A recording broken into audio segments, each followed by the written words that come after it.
Hello everyone, welcome all of you in my YouTube channel. आज हम start करने वाले हैं previous year questions for CTET. तो सीडीपी के क्वेश्चंस हम लगाने वाले हैं आज।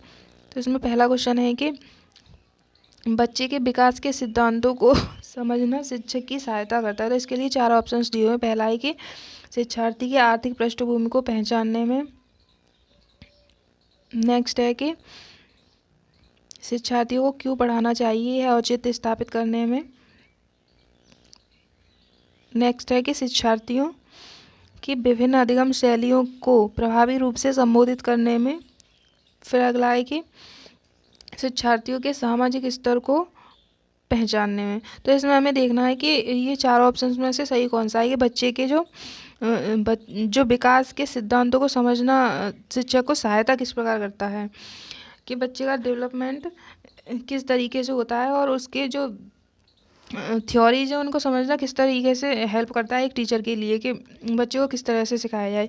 तो जो टीचर्स होते हैं वो बच्चे के विकास के सिद्धांतों को समझना, बच्चों की विभिन्न अधिगम शैलियों को प्रभावी रूप से संबोधित करने में सहायता करता है। क्योंकि इसका राइट आंसर 3 होगा। शिक्षार्थियों की विभिन्न अधिगम शैलियों को प्रभावी रूप से संबोधित करने में। क्योंकि हर बच्चा डिफरेंट होता है और वो उसके सीखने की जो तरीका होता है वो अलग अलग होता है। तो जो ये जो शिक्षण शैलियाँ होती हैं वो अधिगम को प्रभावी रूप से संबोधित करने में, क्योंकि हर बच्चा जब अलग तरीके से सीख रहा है तो उसका जो डेवलपमेंट है वो अलग अलग तरीके से हो रहा है, तो वो सीखने में हेल्पफुल होता है। तो इसका आंसर 3 सही है। क्योंकि इन शैलियों से जो बच्चे के विकास को बढ़ावा देने वाले अभ्यास को विशेष महत्व दिया जा सकता है। इससे टीचर्स को ये पता लग सकता है कि बच्चे को रिक्वायरमेंट किस चीज़ की है, वो किस चीज़ में वीक पड़ रहा है या किस चीज़ में अच्छा है। तो इसका राइट आंसर 3 होगा। बच्चे के विकास सिद्धांतों को समझना शिक्षक को सहायता करता है कि शिक्षार्थियों के भिन्न अधिगम शैलियों को प्रभावी रूप से संबोधित किया जा सकता है। नेक्स्ट क्वेश्चन है कि पुरुष स्त्रियों की अपेक्षा ज़्यादा बुद्धिमान होते हैं, यह कथन कैसा है। तो इसके लिए चार ऑप्शंस दिए हुए हैं। कि पहला है कि सही हो सकता है। ये जो स्टेटमेंट दिया है उसके बारे में पूछा है कि क्या ये स्टेटमेंट सही हो सकता है।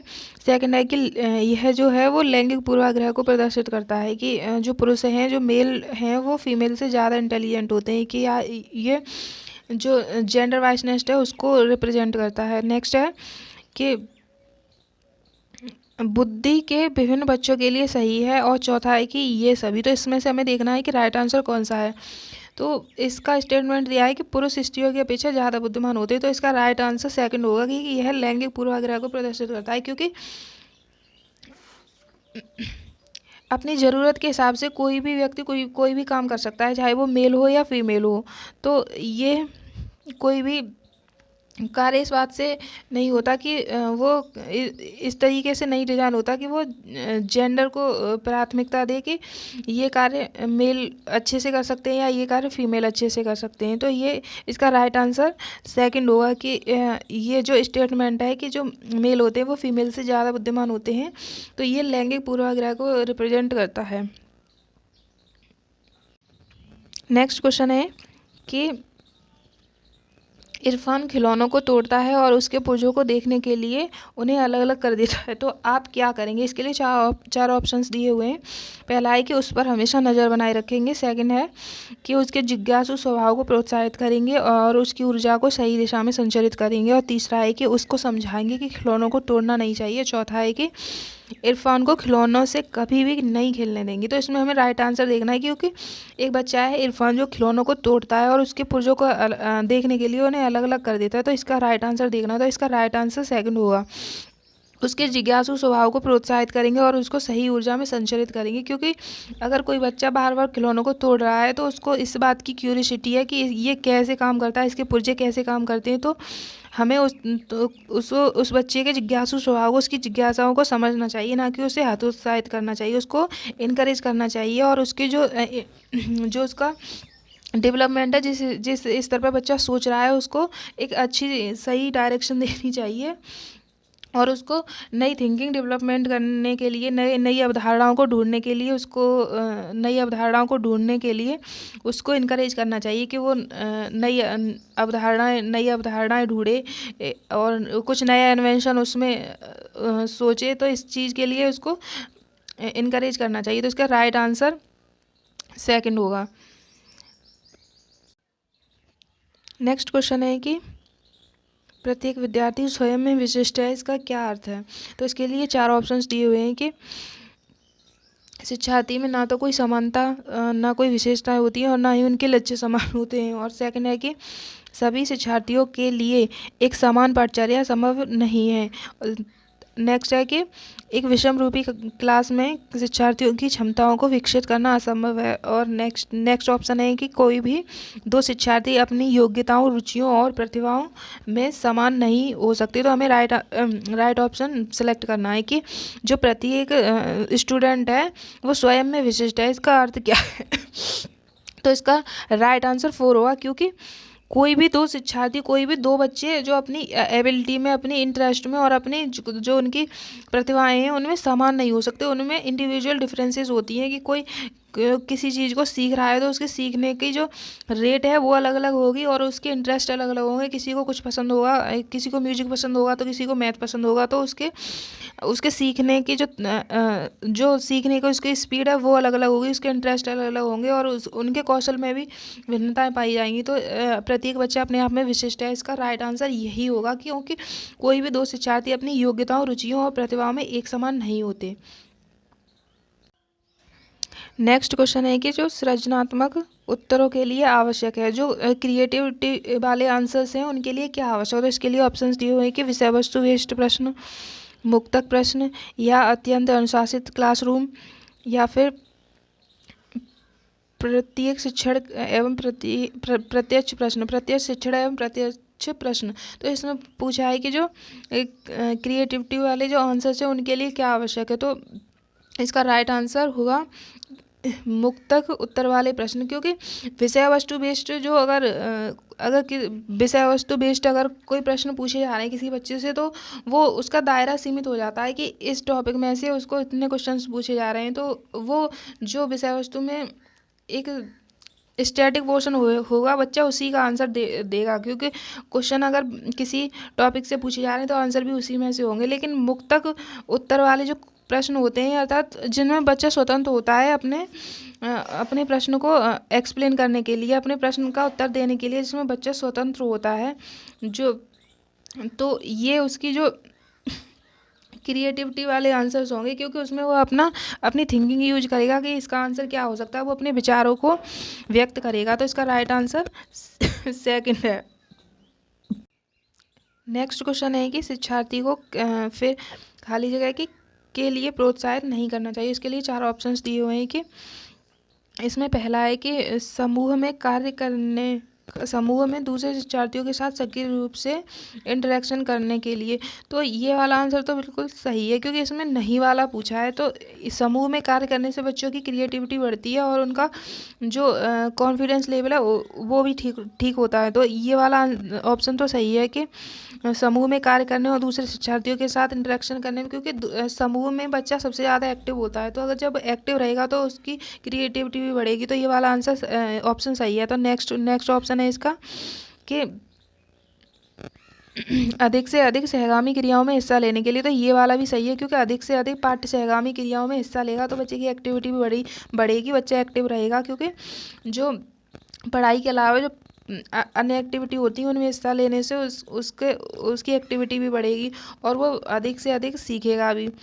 तो ये वाला भी ऑप्शन सही है, क्योंकि इसमें नहीं वाला पूछा है। तो नेक्स्ट ऑप्शन है कि शिक्षक जो पूछ सकते हैं उन सभी प्रश्नों को याद करना। तो ये वाला इसका नहीं होगा, क्योंकि इसमें रोट लर्निंग की बात की गई है। तो हमारी नई शिक्षा नीति में भी इस बात को फोकस किया गया है कि बच्चों को रोट लर्निंग पर फोकस नहीं करना चाहिए, रोट लर्निंग नहीं करानी है बच्चों को।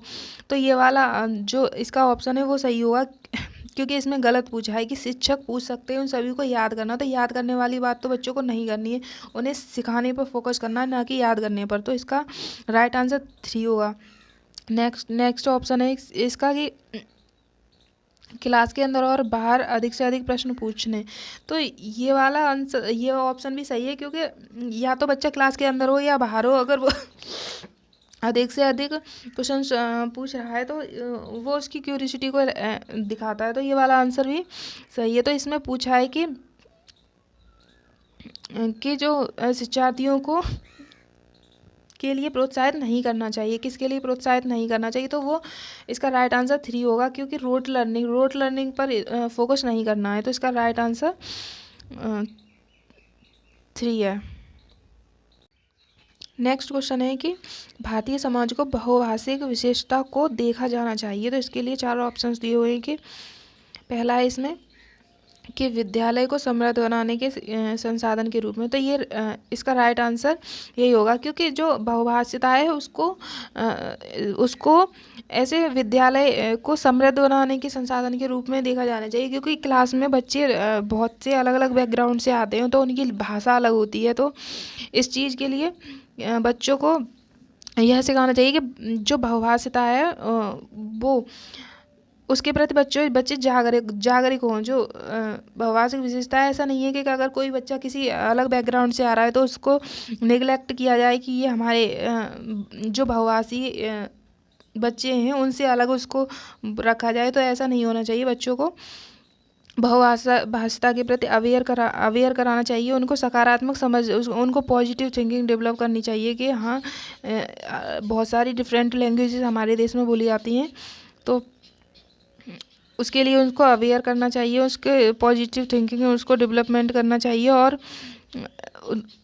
इसके लिए शिक्षार्थियों को उनकी जो लैंग्वेज है और उनकी जो नॉलेज है, उसकी कौशल की जो इस बेस्ट पर उनकी जो स्किल्ड है, उनका कौशल है, उस पर उनकी प्रशंसा करनी चाहिए, तथा उनको उनके विचारों को उनकी जो थिंकिंग है उसको मतलब समझना चाहिए, और उसको निखारने के लिए अवसरों की तलाश करनी चाहिए कि हाँ ये डिफरेंट बैकग्राउंड से आने वाले बच्चे भी उनकी नॉलेज भी अच्छी खासी है। तो इसके लिए बच्चों को बहुभाषिता के प्रति उनको पॉजिटिव थिंकिंग डेवलप करनी चाहिए, तथा उनके बहुभाषिता के प्रति अवेयर कराना चाहिए। तो इसका राइट आंसर फर्स्ट होगा। आइए नेक्स्ट ऑप्शन भी इसके देखते हैं कि क्या क्या है। तो विद्यार्थियों को सीखने के लिए अभिप्रेरित करने है तो शिक्षक की योग्यता को चुनौती के रूप में। तो ये तो नहीं होगा, क्योंकि विद्यार्थियों को सीखने के लिए अभिप्रेरित करने है शिक्षक की योग्यता पर, एबिलिटी पर चुनौती, चैलेंजेस के रूप में। तो इसका ये तो राइट आंसर नहीं है कि किसी टीचर की योग्यता को चुनौती के रूप में दिया जाए।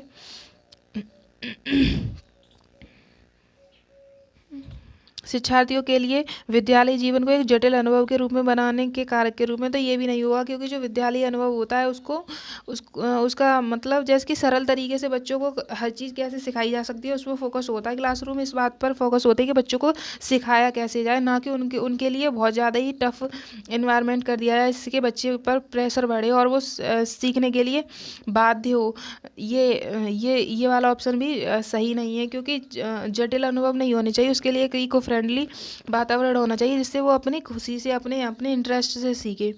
नेक्स्ट ऑप्शन है कि शिक्षण अधिगम प्रक्रिया में बाधा के रूप में। तो बहुभाषिता जो है उसको बाधा के रूप में नहीं लिया जाना चाहिए, उसको एक अवसर के रूप में लिया जाना चाहिए, क्योंकि बहुभाषिता जिसके प्रति बच्चे बहुत सारी भाषाओं के प्रति अवेयर होंगे, पॉजिटिव थिंकिंग रखेंगे और बहुत कुछ सीखेंगे, अलग अलग कल्चरल, अलग अलग लैंग्वेज के बारे में बच्चों को सीखने को मिलेगा। तो ये भी नहीं है, और इसका राइट आंसर इसका फर्स्ट ही होगा। बहुभाषिता को एक विद्यालय जीवन को एक जटिल अनुभव के रूप में भी नहीं बनाना चाहिए। तो इसका राइट आंसर फर्स्ट होगा।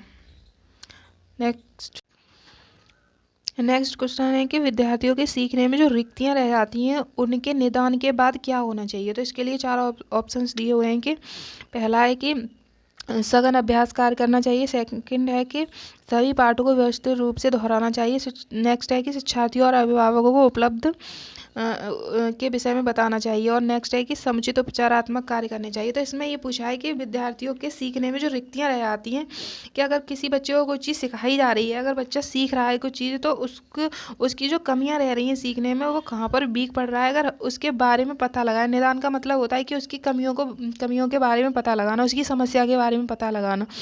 तो अगर बच्चे को सिखाने के बाद उसका निदान किया जा रहा है, उसको उसके बारे में, उसकी वीकनेसेस और जो कहाँ पर बच्चा गलती कर रहा है उसके बारे में अगर पता लगाया जा रहा है, तो उसके बाद क्या होना चाहिए, तो निदान के बाद उसका उपचार होना चाहिए कि गलती कहाँ कर रहा है बच्चा, तो उस चीज़ पर फोकस करना चाहिए। तो इसका राइट आंसर होगा कि समुचित उपचारात्मक कार्य होना चाहिए कि जब हमें पता लग गया कि बच्चे की गलती कहाँ है, वो कहाँ पर वीक पड़ रहा है, तो उसके बाद उसकी गलतियों को सुधारने के लिए क्या किया जा सकता है। तो इसका राइट आंसर 4 होगा।